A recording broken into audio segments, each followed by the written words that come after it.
तो जैसा कि आप लोगों ने पिछले पार्ट में देखा था कि स्काई रिवर कोर्ट और रिवर डिफाइनिंग सेक्टर के बीच वॉर स्टार्ट हो जाती है, जहां पर बाय अपने ब्लड एंसेसर की बॉडी का यूज करके इविल बैनियन ट्री को डीएक्टिवेट कर देता है। पर इसमें ब्लड एंसेसर की बॉडी पूरी तरह से इन्फेक्टेड हो जाती है, जिसके बाद रिवर डिफाइनिंग सेक्टर की पूरी आर्मी स्काई रिवर कोर्ट पर हमला कर देती है। इसी दौरान हम बाय और सॉन्ग को देखते हैं, जो स्काई रिवर कोर्ट के ईस्ट और साउथ में जा रहे थे ताकि वो वहां मौजूद ट्विन एरे को डिस्ट्रॉय कर सके, क्योंकि ट्विन एरे के एक्टिवेट होने पर उन एरिया में मौजूद सारे प्लांट्स एक वेपन बन जाते, जो उनके फाउंडेशन एस्टैब्लिशमेंट रिलैम पर मौजूद वॉरियर्स के लिए बिल्कुल भी ठीक नहीं था। पर रास्ते में उनका सामना काफी सारे ज़ॉम्बी से हो जाता है, जिस पर बाई के साथ ही उन ज़ॉम्बीज को रोकने लगते हैं और बाई को आगे जाकर उस ट्विन एरे को डिस्ट्रॉय करने को कहते हैं, जिस पर बाई उस ट्विन एरे को डिस्ट्रॉय करने निकल जाता है। अब आगे तो इस पार्ट की शुरुआत में हम देखते हैं कि बाई ट्विन एरे को डिस्ट्रॉय करने वहां से निकल जाता है। इसी दौरान स्काई रिवर कोर्ट के ग्रैंड एल्डर खुद से कहते हैं कि उनके पास सही में रिवर डिफाइनिंग सेक्टर के मुकाबले काफी कम फाउंडेशन एस्टैब्लिशमेंट रिलैम के वॉरियर मौजूद हैं। इसलिए अगर रिवर डिफाइनिंग सेक्टर ने अपने सभी फाउंडेशन एस्टैब्लिशमेंट रिलैम पर मौजूद वॉरियर्स के साथ उन पर हमला कर दिया तो वो कुछ नहीं कर पाएंगे। इसलिए वो अपने इस फॉरेस्ट को एक वेपन की तरह यूज करना चाहते थे, ताकि वो रिवर डिफाइनिंग सेक्टर की फोर्स को स्काई रिवर कोर्ट के और ज्यादा अंदर आने से रोक सके। इसलिए ग्रैंड एल्डर अपने सभी डिसाइपल को स्काई रिवर कोर्ट वापस लौटकर उनकी बॉडी को सैक्रिफाइस करने को कहते हैं, ताकि इविल बैनियन ट्री अपनी पावर को रिकवर कर सके। जिस पर स्काई रिवर कोर्ट में मौजूद सभी प्लांट्स अपने ही सेक्टर के डिसाइपल पर हमला करने लगते हैं और उनकी एनर्जी को अब्सॉर्ब करना स्टार्ट कर देते हैं, जिससे स्काई रिवर कोर्ट के लाइट वॉरियर्स की पावर और ज्यादा बढ़ जाती है और वो लोग रिवर डिफाइनिंग सेक्टर के वॉरियर्स पर भारी पड़ने लगते हैं। जिस पर बाइक को समझ आ जाता है कि वो लोग ग्रैंड एल्डर के ट्रैप में फंस चुके हैं, क्योंकि स्काई रिवर कोर्ट के ग्रैंड एल्डर का स्टार्टिंग से यही प्लान था कि वो रिवर डिफाइनिंग सेक्टर के वॉरियर्स के उनके फॉरेस्ट में एंटर करने के बाद अपनी आर्मी का यूज करके इविल बैनियन ट्री की पावर को रिकवर कर ले और रिवर डिफाइनिंग सेक्टर के सभी लोग उसी फॉरेस्ट में मारे जाएं। इसी दौरान लीडर ज़ैंग दूर से उस बैटल को देख रहे होते हैं और ये दुआ कर रहे होते हैं कि बाय और उसके साथी इविल बैनियन ट्री की फुल पावर को रिकवर होने से पहले ही उस मेन एरे को डिस्ट्रॉय कर दे, क्योंकि सिर्फ ऐसा करने पर ही वो उस वॉर को जीत सकते थे। जिस पर बाय भी अपने मिशन को कंप्लीट करने के लिए ट्विन एरे की तरफ बढ़ने लगता है। रास्ते में बाय का सामना टोंग से हो जाता है, जो काफी लंबे समय से बाय के वहां आने का इंतजार कर रही थी। जिसके बाद टोंग बाय को मारने के लिए उस पर हमला कर देती है, ताकि वो बाय को मारकर अपनी पिछली बारी की बेइज्जती का बदला ले सके। पर तभी स्प्लिट टेल चिकन वहां पर आकर बाय को उस अटैक से बचा लेता है और हम देखते हैं कि ग्रैंड एल्डर जू वहां पर बाय की मदद करने आ गए थे, जिन्हें लग रहा था कि शायद से बाय किसी मुसीबत में है। और यह देखकर टोंग को काफी गुस्सा आने लगता है और टोंग ग्रैंड एल्डर जू से कहती है कि उसने सोच भी कैसे लिया कि उसके ऐसा फाउंडेशन एस्टैब्लिश रिलैम पर मौजूद आदमी उसके जैसे एक half golden core formation stage के वॉरियर को रोक सकता है। जिस पर ग्रैंड एल्डर जू टोंग को बताता है कि वो सही कह रही है, वो अकेले टोंग को नहीं रोक सकते हैं। पर ग्रैंड एल्डर जू अपने साथ जिस स्प्लिट टेल चिकन को लेकर आया था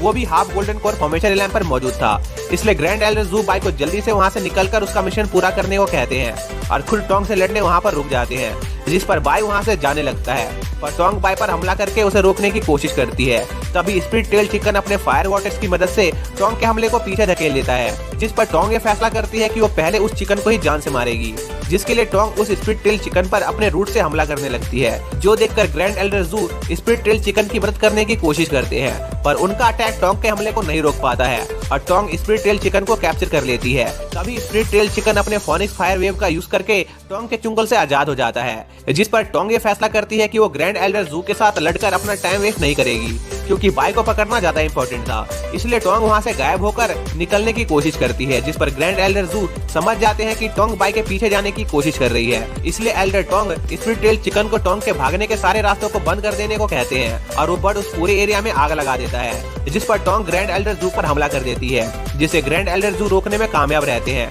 लेकिन इसमें ग्रैंड एल्डर जू थोड़े घायल हो जाते हैं, जिस पर जू को काफी गुस्सा आ रहा होता है कि ग्रैंड एल्डर जू अपनी इतनी सारी इंजरी होने के बावजूद भी उसका पीछा नहीं छोड़ रहे थे। इसलिए टोंग दोबारा से वहां से निकलने की कोशिश करती है, पर तभी ग्रैंड एल्डर जू अपनी लाइफ एरे का यूज करके टोंग को एक जगह पर कैप्चर कर लेते हैं। जिस पर टोंग ग्रैंड एल्डर जू से कहती है कि उसे नहीं लगता कि ग्रैंड एल्डर जू ज्यादा देर तक उसे वहां पर रोक कर रख पाएंगे, क्योंकि लाइफ एरे को मेंटेन रखने के लिए ग्रैंड एल्डर जू के पास ज्यादा स्पिरिचुअल एनर्जी मौजूद नहीं थी। पर हम देखते हैं कि ग्रैंड एल्डर जू ने टोंग को वहां पर इसलिए कैप्चर कर रखा था ताकि उनका स्पिरिचुअल टेल चिकन टोंग पर अपना एक पावरफुल अटैक लैंड कर सके, और स्पिरिट टेल चिकन टोंग पर अपना पावरफुल अटैक लैंड करने में कामयाब रहता है। इसी दौरान हम बाय और सॉन्ग को देखते हैं, जो अपने अपने ट्विन एरे के पास पहुंच चुके होते हैं और अपने डिवाइन ट्रेजर को निकालकर एक साथ उस एरे पर अटैक करके उन दोनों एरे को डिस्ट्रॉय कर देते हैं, जिससे इविल फॉरेस्ट में मौजूद उस एरे की सारी एनर्जी गायब होने लगती है और स्काई रिवर कोर्ट के ग्रैंड एल्डर इविल फॉरेस्ट पर से अपना कंट्रोल खो देते हैं, जिसमें वो थोड़े घायल भी हो जाते हैं। और ग्रैंड एल्डर जू ये सब दूर से देख रहे होते हैं, जो ये देखकर काफी खुश थे कि उन्होंने इस वॉर में एक काफी इंपॉर्टेंट रोल प्ले किया था।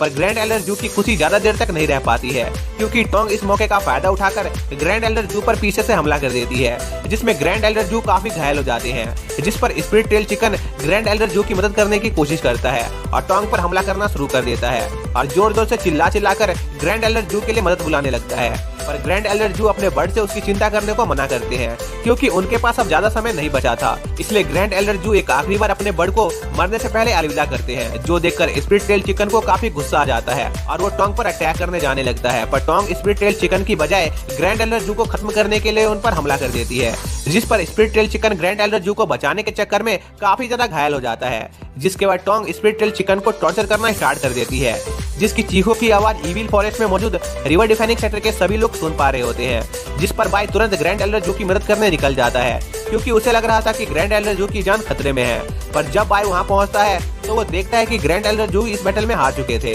और जल्द ही वो मरने वाले थे। डिफाइनिंग सेक्टर और स्काई रिवर कोर्ट के बीच वॉर स्टार्ट हो चुकी होती है, जहां पर बाय अपने ब्लड एंसेस्टर की बॉडी का यूज करके इविल बैनियन ट्री को डीएक्टिवेट कर देता है, लेकिन इसमें ब्लड एंसेस्टर की बॉडी डिस्ट्रॉय हो जाती है, जिस पर स्काई रिवर कोर्ट के ग्रैंड एल्डर अपने डिसाइपल्स का सैक्रिफाइस देकर इविल बैनियन ट्री को दोबारा से रिवाइव करने की कोशिश करते हैं। पर इससे पहले ही लीडर जैंग ने बाय और सॉन्ग को उन ट्विन एरो को डिस्ट्रॉय करने का ऑर्डर दे दिया था, जिस पर बाय और सॉन्ग ट्विन एरो को डिस्ट्रॉय करने निकल जाते हैं और अपने उस मिशन को कंप्लीट करने में कामयाब रहते हैं, जिससे इविल बैनियन ट्री का रिवाइवल रुक जाता है। पर जब बाय वापस आता है तो वो देखता है कि टोंग उनके ग्रैंड एल्डर जू को जान से मारने वाली होती है। अब आगे तो इस पार्ट की शुरुआत में हम देखते हैं कि टोंग स्पिरिट टेल चिकन को टॉर्चर करने के बाद दूर फेंक देती है और ग्रैंड एल्डर जू को जान से मारने वाली होती है। तभी वहां पर बाय आ जाता है, जो ग्रैंड एल्डर जू और स्पिरिट टेल चिकन को काफी ज्यादा बुरी हालत में देखता है, जिस पर बाय ग्रैंड एल्डर जू की मदद करने की कोशिश करता है और उनसे पूछता है कि आखिर उनकी ये हालत किसने की। पर ग्रैंड एल्डर जू बाय को उन्हें वहीं छोड़कर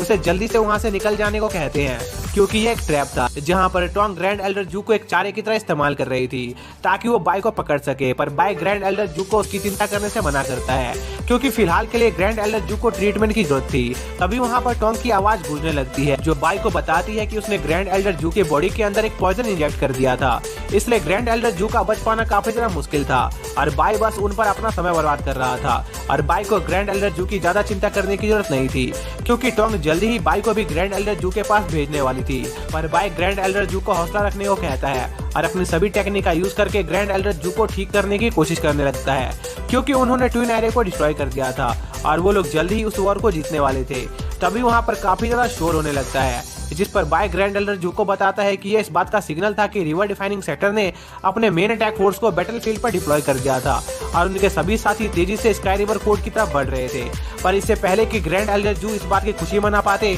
उनका निधन हो जाता है, जिस पर बाय ग्रैंड एल्डर जू और स्पिरिट टेल चिकन को एक साथ श्रद्धांजलि देता है और उनकी आत्मा की शांति की दुआ करता है। तभी टोंग बाय से कहती है क्योंकि बाय रिवर डिफाइनिंग सेक्टर का लीडर है, इसलिए वो बाय को उसके साथी को श्रद्धांजलि देने का मौका दे रही थी, वरना वो अब तक बाय को मार चुकी होती।